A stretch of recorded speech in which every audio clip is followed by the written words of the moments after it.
अस्सलाम वालेकुम नाज़रीन, breaking news with Dawood Shirazi की एक और अहम एपिसोड में आपका होस्ट सैयद दाऊद शिराजी हाज़िर खिदमत।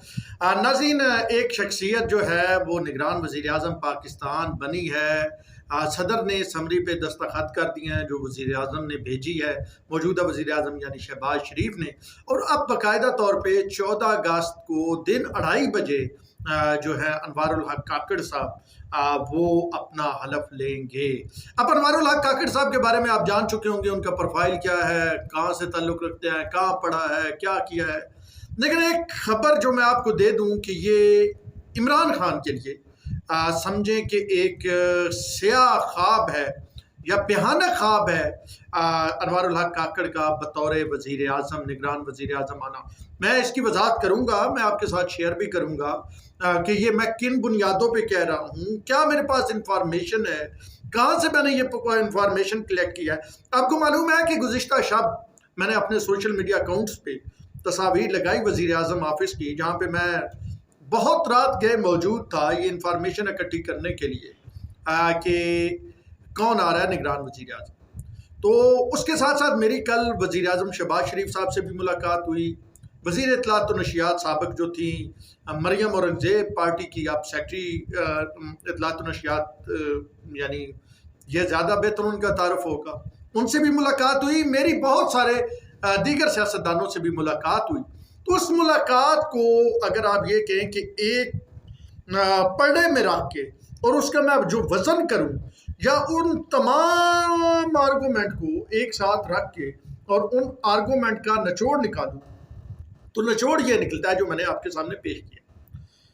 अब आते हैं तफसील की तरफ। जरा पहले वो वीडियो जो मैंने शुरू में चलाई है आपने देखी है, ये जो जिसके कान पे मतलब ठोकर मारी जा रही है या ठगूरा मारा जा रहा है पंजाबी में जिसे कहते हैं, ये हैं आपके निगरान वज़ीर आज़म पाकिस्तान अनवारुल हक काकड़ साहब। ये यहाँ हो गई। अनवारुल हक काकड़ क्या मतलब कोई माशाल्लाह इतनी शानदार शख्सियत है कि बड़ा ज़रूरी हो गया कि उनको ही बनाया जाए और वो ही बेहतर तरीके से सर्व कर सकते हैं। मुल्क जितनी मुश्किल में है, जो हमें बताया गया पिछले 16 माह में, 15 माह में, जो अभी बताया जा रहा है जितनी मुश्किल में मुल्क है, तो अनवारुल हक काकड़ साहब के अलावा ऑप्शन कोई नहीं था। अनवारुल हक काकड़ की जरा आप देखें तो अनवारुल हक काकड़ ने सियासत 2008 में शुरू की। 2008 में इलेक्शन काफ लीग के प्लेटफॉर्म से लड़े और माशाल्लाह हार गए, क्योंकि अपने तो वोट इतने ही सन भाईजान। और फिर वो मतलब मुख्तदार हल्कों के करीब हो गए। सादिक संजरानी को देख लें, मतलब जिसके खिलाफ अदम एतमाद में 64 लोग खड़े होकर गवाही देते हैं कि हम इसके खिलाफ हैं और इसको जो है चेयरमैन सेनेट नहीं होना चाहिए, वही जब वोट निकलते हैं तो वो 40+ हो जाते हैं, 50 से कम हो जाते हैं। तो उसी तरह सादिक संजरानी की तरह ये भी इस्टेब्लिशमेंट के करीब होते हैं। और फिर ये आगे चल के सनाउल्लाह ज़हरी नून लीग के दौर में सरदार सनाउल्लाह ज़हरी की जो बलोचिस्तान की हुकूमत होती है उसके तर्जमान बनते हैं, या फिर ये बाप पार्टी बनती है, BAP बाप यानी बाप की पार्टी बनती है, जिसका मुखफ़्फ़ है बलोचिस्तान अवामी पार्टी। अच्छा, इसके बारे में भी लोग ये कहते हैं कि जी इसके पीछे भी शायद इसके सर पे भी यानी बाप के सर पे भी इस्टेब्लिशमेंट का कोई हाथ था और शायद इसी वजह से बाप जो है वो इस्टेब्लिशमेंट के बड़े करीब समझी जाती है और ये कहा जाता है कि ये इस्टेब्लिशमेंट की पार्टी तरतीब थी। अब 2018 और फिर ये सेनेटर बन जाते हैं क्योंकि इनका वो मामला ठीक हो जाते हैं। और अब जब अनवारुल हक काकड़ को निगरान वज़ीर आज़म पाकिस्तान बनाया जाता है, वज़ीर आला तक हज़म हो जाता भाईजान, किसे आता ही हज़म हो जाता वज़ीर आज़म पाकिस्तान।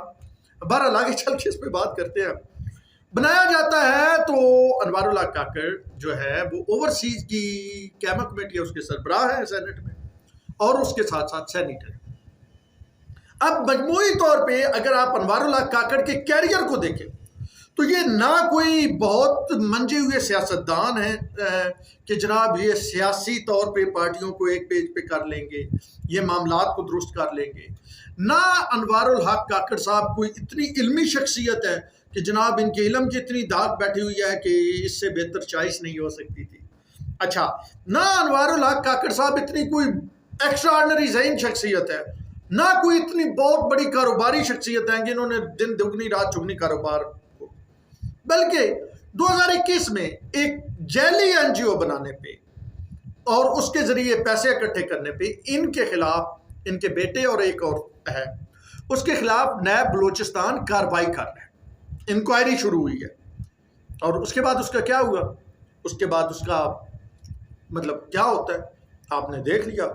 मियां शहबाज शरीफ के केसेस, हमजा के केसेस, जब आप कहीं और आपकी डील हो जाती है तो आपके केसेस खत्म हो जाते हैं।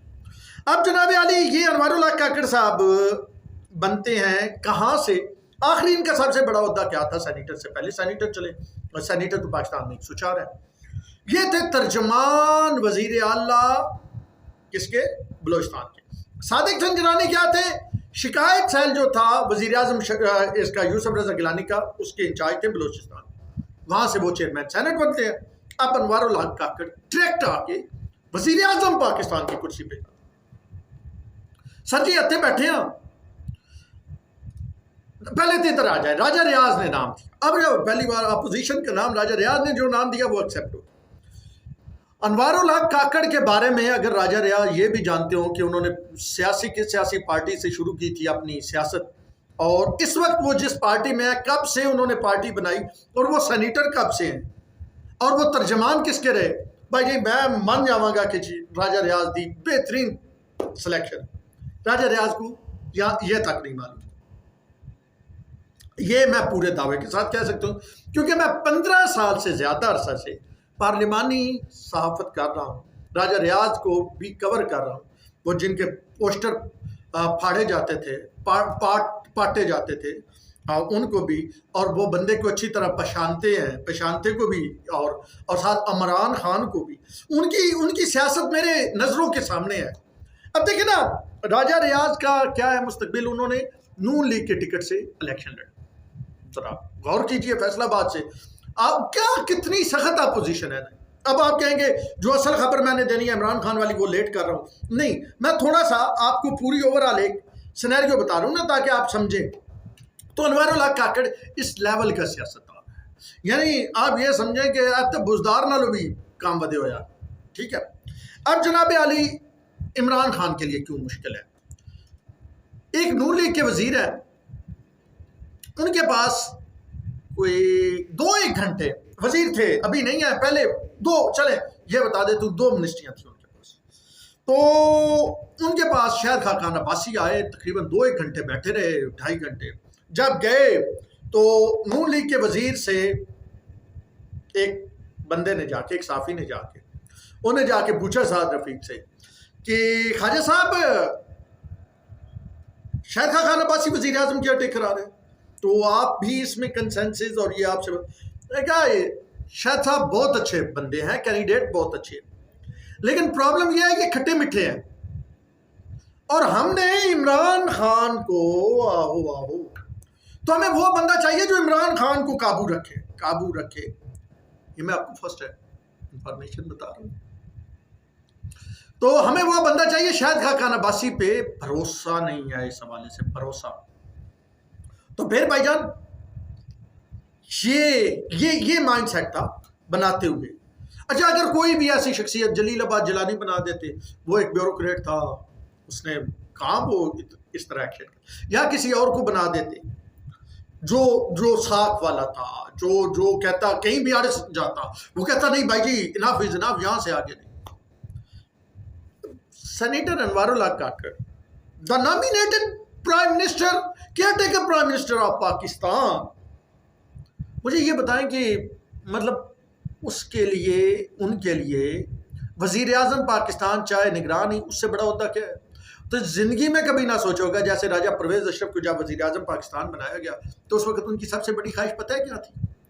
राजा परवेज अशरफ साहब की ख्वाहिश ये थी कि उन्हें मेयर रावलपिंडी बना दीजिए, और वो इसके लिए दुआएं भी करवा रहे थे, और उन्हें क्या बनाया गया? वजीर आजम पाकिस्तान। तो फिर खुद सोच लेना। तो अनवारुल हक काकड़ तो ये भी नहीं सोच रहे थे कि वो वजीर आला बलोचिस्तान बन सके, लेकिन हालात की गर्दिश ने और मखसूस लाबी के, मखसूस हल्के के, सादिक संजरानी वाली वो मिसाल मैंने आपको दी ना, सादिक संजरानी बड़े एक्टिव थे इनको लाने में, और 4 दिन पहले ये अनवारुल हक काकड़ साहब ने मरियम नवाज से भी मुलाकात की है, जरा ये कहते हैं, कोई फोटो छोटी भी रमजानी साहब सामने लेके आए थे। तो ये जनाब अनवारुल हक काकड़ आप लेके आए हैं, बलोचिस्तान से हैं, इनका सियासी तौर पे जाना कुछ नहीं है, ये जो फैसले करें, जिसके खिलाफ जो करें, जो आर्डर करें, इससे जो सियासत को जानते हैं। मैं बड़े इशारे कनायों में बातें करते हुए गुजर रहा, ठीक है, क्योंकि यूट्यूब चैनल भी चलाना है, आप तक खबरें भी लानी है, मुस्तकबिल में भी लानी है, ये कोई पहली आखिरी खबर नहीं है कि मैं देंगे, और रहना भी इसी मुल्क में है, खबर भी आपको देनी है।